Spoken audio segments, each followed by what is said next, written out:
Sejam bem-vindos ao vídeo da sexta-feira. Com vocês. Hoje vamos falar de um assunto muito importante, que muita gente tem curiosidade, que é essa transformação, essa mudança de plano, do plano material que nós estamos agora para o plano espiritual, né? Então muita gente tem aquela dúvida: como vai ser essa passagem? O que eu vou sentir? O que eu devo fazer? O que eu não devo fazer? A gente fica receoso, e essa pergunta ela convive com a gente durante séculos, séculos e milênios, né? E com os chegados dos espíritos, da doutrina espírita, a gente consegue ter ideia de vários relatos de como isso aconteceu, de como isso se mais dá. Então é bem importante que a gente fale um pouco sobre isso agora. O que devemos fazer quando morrer ou quando não morrer? A gente sabe que essa expressão morrer, ela é simbólica, porque o que morre, o que se deforma, o que se decompõe é o corpo, né? O espírito ele continua vivo, é como se fosse apenas uma vestimenta, uma roupa, que em cada encarnação vai ganhando uma roupa adequada para a sua moradia.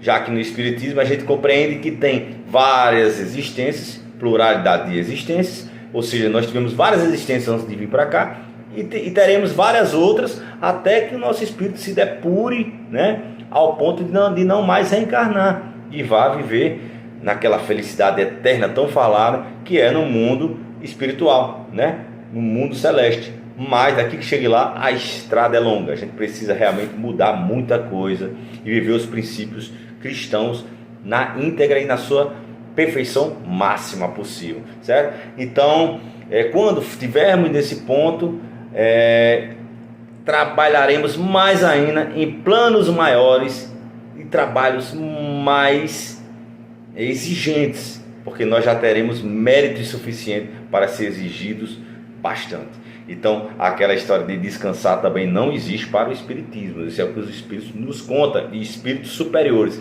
que já estão lá, tá? Então vamos falar um pouco sobre o que não devo fazer quando morrer. Muito bacana esse tema. Eu me inspirei no tema de Tato Savi, que é um doutrinador, um palestrante espírita muito interessante, muito bacana, muito inteligente. E ele colocou uma certa vez numa das palestras dele, colocou lá como eu devo agir no meu funeral, né? Muito interessante isso, porque a gente quando passa dessa transformação do mundo material para o espiritual, é como se a gente tivesse vindo de lá para cá. Também quando a gente está no mundo espiritual e vai reencarnar, e diz: vou reencarnar, como é que isso vai ser? Como será? Será que vai dar tudo certo? Será que eu vou fazer todos os propósitos que eu prometi aqui? É como se lá fosse uma bateria de aulas na teoria e a gente fosse praticar quando veio para cá, para esse plano, né? Então agora é a hora da prova. Por isso que as reencarnações são chamadas de provas, para a gente provar realmente o que a gente prometeu que ia melhorar e que ia fazer, ou então para quitar débitos, para perdoar pessoas ou para ser perdoados. Enfim, cada espírito tem sua trajetória e tem sua maneira de evolução e tem que dar os seus passos através da justiça e do tempo, né? Então não existe uma regra que todo mundo vai morrer e vai ser dessa forma quando chega lá no mundo espiritual. Não existe regra, porque cada espírito é um ser individual e vem com sua estrada já longa de bons atos e também de más escolhas. E essas más escolhas trazem a obrigação de reparo, né? A obrigação de perdão. Então até que tudo isso não esteja ajustado, as reencarnações elas vão ser necessárias, até que tudo se harmonize, né? E tudo cria esse clima de justiça divina, né? E de tranquilidade e de, consequentemente, evolução do espírito, tá? Então, mas o que fica claro nos relatos, tanto no Céu e Inferno, né, livro da obra da codificação, como nos outros livros da obra da André Luiz, aqueles 13 livros, A Vida no Mundo Espiritual, também contam lá vários relatos de espíritos que morrem e acordam lá no mundo espiritual. E eles ficam muito apegados a 3 situações. Uma, ou se revolta, ou inconformismo, não se conforma que morreu. E a outra, revolta e inconformismo, e a outra é a teimosia. é teimoso para aceitar a situação. Então a gente não pode fazer nem se revoltar, nem ficar teimoso, tem que seguir a vida em frente, ou não se conformar, certo? A gente não pode fazer uma dessas três situações. Ou seja, você percebeu que morreu, acordou, seja, depende de qual lugar você vai acordar. Muitas vezes as pessoas elas acordam no próprio funeral, para ver o próprio corpo, mas isso existe um porquê. Outras não, outras acordam já no plano espiritual, num lugar belo, num lugar agradável. Outras acordam com entes queridos vindo, já pegando, buscando, explicando, olha, você agora está aqui no mundo espiritual e tal. Ou seja, não existe uma regra. Depende muito da sua trajetória espiritual, compreende? Mas assim, você percebeu que morreu? Leva a sua vida à frente, faz uma oração. Se você estava com pendências com familiares, com pessoas, ora para seguir tua vida em frente. Se você olha para o teu corpo, vê que ele está ali, não se apegue. Se dizer apenas um corpo, não mais me pertence, está na hora de se decompor, acabar e tchau. E tchau. Nada de apego exagerado, porque vai fazer você ficar preso àquela situação e vai você ficar preso a uma ideia só, uma monoideia. Isso gera loucura, isso gera fanatismo e você não vai aceitar. E a matéria, pensamento é matéria, e o pensamento é matéria viva, é fluido vivo. Também está lá na obra de André Luiz explicando esse fluido vivo. Ou seja, o que a gente pensa é matéria e ainda dá vida. Então se você ficar preso a uma ideia só, aquilo ali pode tomar uma dimensão gigante e você ficar preso e lhe perturbando ali até Deus sabe quando, né? Como vai se falar, ou seja, até que você se desprenda dessa ideia. Então a gente já tem a ideia de que não pode estar preso àquele corpo, que não pode estar preso àqueles bens materiais que você deixou aqui, que não pode estar preso àquele filho ou àquela sua esposa. Você ora, você pede para que primeiro seja assistido, que lhe dê compreensão, que lhe dê clareza, e que depois, lá na frente, você vai ter o direito, se tiver o mérito, de se comunicar, de ajudar com fluidos, de se comunicar através de sonhos com as pessoas que você verdadeiramente ama. Então, paciência. Eu vou contar um relato aqui. Tato Sávio contou um relato de um espírito que ficou olhando lá para o funeral ali, né, o corpo no caixão, e ele olhando de longe, que será que morreu aí? Como é que eu vim parar aqui? Isso é um sonho e tal, tal. E quando foi chegando perto, e tentava conversar com um com o outro, mas todo mundo ali em luto. Quando ele foi chegando perto, o que viu foi o próprio corpo. O cara teve um surto, né? Ele já estava morto, ele tinha morrido e não se deu conta. Então, você que é materialista, você que não pensa na vida depois da morte, cuidado, você pode ser pego de surpresa dessa forma.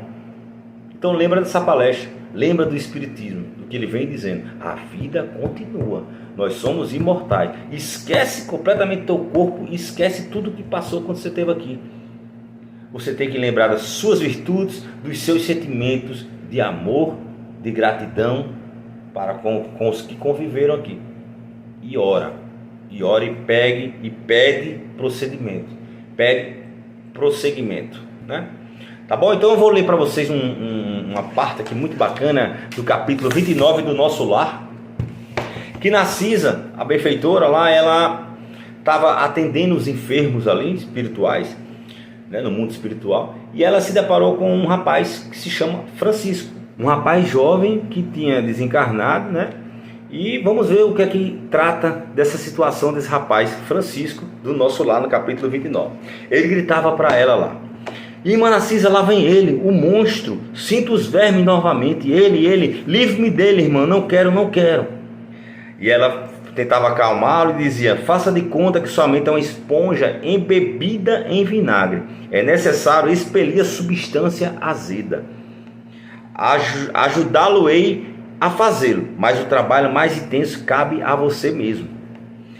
Aí ele continuava: mas irmã, repare bem, ele não me deixa, já voltou a atormentar-me, veja, esse fantasma diabólico, acrescentava, a chorar como criança provocando compaixão. Ou seja, o cara estava desesperado, esse Francisco. Ele via esse monstro perseguindo ele a toda hora, terrível, pavor extremo. E aí André Luiz, vendo aquela situação, pergunta a Narcisa: a quem se refere o doente? Indaguei, impressionado: está porventura assediado por alguma sombra invisível ao meu olhar?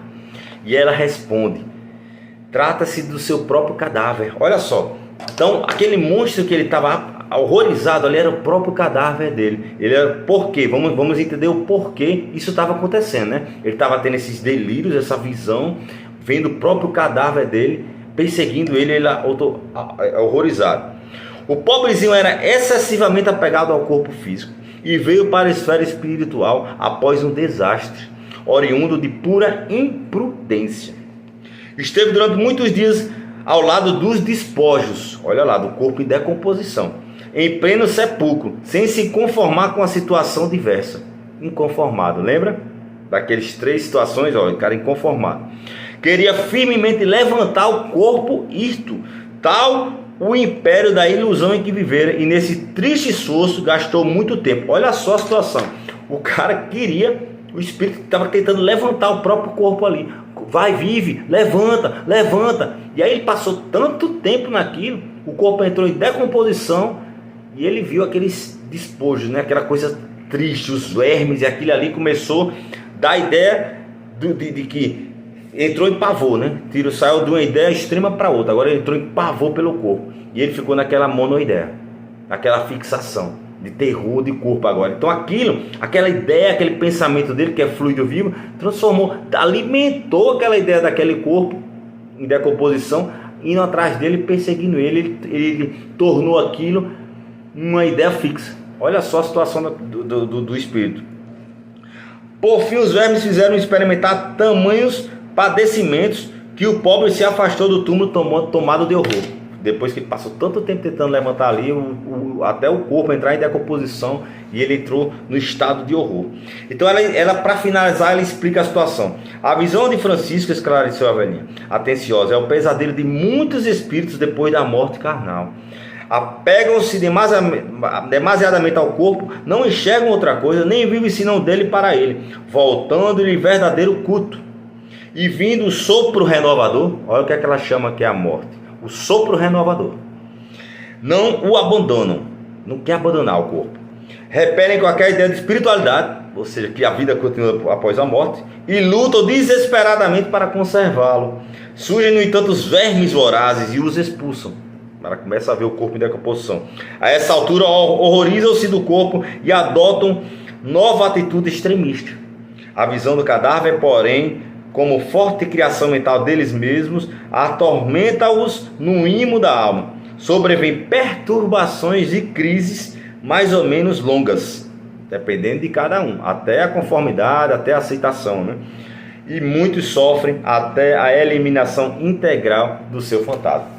Então, olha que interessante essa situação que esse rapaz passou. Vocês perceberam o desespero para ele, até ele compreender que morreu, que era um espírito e que tinha que deixar para lá aquele apego louco pelo corpo. Ou seja, gente, você percebeu que morreu? Esquece o corpo. Aceita que está morto. Ore. Tenta se pedir por ajuda para seguir tua vida em frente, porque a vida continua lá. Tá? Existem alguns estados de perturbação que a gente vai falar no próximo vídeo aqui, que é o que a gente passa quando muda desse plano material para o espiritual. A mesma coisa também de quem está lá na barriga da mamãe e quando sai daquele ambiente chora de, meu Deus, o que está acontecendo? Estava tão quente, tão bom. A gente está acostumado num plano e vai para outro. Existe esse estado de perturbação que para alguns é muito demorado e para outros é muito curto. Depende de suas obras. A gente vai falar também um pouco sobre isso em próximo vídeo, tá? Ou seja, só uma mensagem, gente. Aceita que morreu, a vida continua, somos eternos e vamos em busca dessa caminhada, dessa trajetória de evolução moral e intelectual, tá? Um grande abraço.